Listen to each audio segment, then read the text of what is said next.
Hey folks, Moose here. Trying to answer a couple more questions and doing it real quickly. Shooting a little video here on the Elvid FieldVision monitor. It's a 7-inch monitor that's hooked up to the camera. You can see the cable there. It's going to the camera and it's going to the HDMI in and out of the monitor and the camera. Now the question was very simple. Why do you need a monitor when you have the LCD of the camera? Because I'm in live view and that's how I'm recording this. Well, the answer is real simple. When it comes to recording these videos, most of the time it's just myself. I mean, it's just me and the camera gear. Now, if I wanted to point at things, okay, and I'm behind the camera looking at the LCD to see where my hand should be going. And by the way, I just love the mirror. You can see me going whoosh, way back in there. I did that on purpose just because, I don't know, it's fun. Anyway, if I wanted to see things, I can't see the LCD of the camera and have the camera point at the subject and my doing these kind of things and pointing things out. So that's one reason why I have the bigger monitors. The other reason is, most of the time when I'm shooting wildlife, I'll have this on a bracket. It's over like the 800mm lens. And I'm looking through the viewfinder, shooting stills. Click, click, click, so I'm using the D4. Then when I go to shoot video, this is on the flash bracket over the 800, and I can look right up and see right from here the video, and it's so much easier, especially where I'm now wearing reading glasses. I can't see the LCD for critical focus because I'm manually focusing when I'm doing the video. So why the Elvid FieldVision? Well, first of all, it'll take any input, for example, up to 19 by 20, and then automatically will scale it down to the monitor. It's big enough, bright enough that I can critically focus. It's really thin. How thin? It is this thin, that thin. Okay?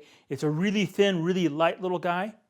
Its power source, which is back here, if I plugged it, obviously it would go off, is a simple, there's lots of different ways of doing it. I have the little Sony battery that you plug in with a little charger. It weighs nothing. You can sit there and change out the battery source, and battery lasts, I'm getting about, I'm gonna say almost 3 hours of this being on and battery charge. I mean, so it gives me a whole lot of charge. Does a great job there. Now it has a really good contrast ratio. It has a wide angle of view. So even though right now I'm off to the side, so I'm at an angle. Can you see the angle? How am I gonna do this? I'm at an angle like this going in. I'm not going straight back. I'm at an angle. Okay, so I'm at an angle like this. I can see everything in there. Ooh, that looks kind of weird from that corner. Look at that. Anyway, you can sit there and so you can see it from the side, which is really important. It's just so simplistic, it makes it work. And that's why it's such a great field monitor. Now, a couple things I want to talk about that, like little side things.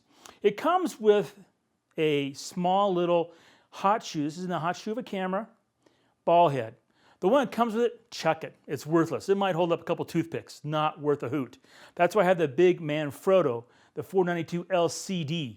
Okay, this is what I use, and I use it. It's so beefy and so sturdy that I could have like this ball head with this doing air to air, and this won't move. It won't go out of position. That's really important.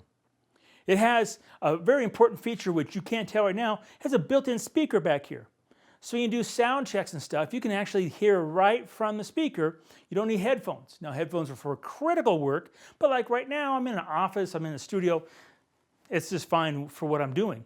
It also has a number of great controls, volume control, the menu, and then you can flip these things around. So the monitor, you can flip the image this way, you can flip the image this way.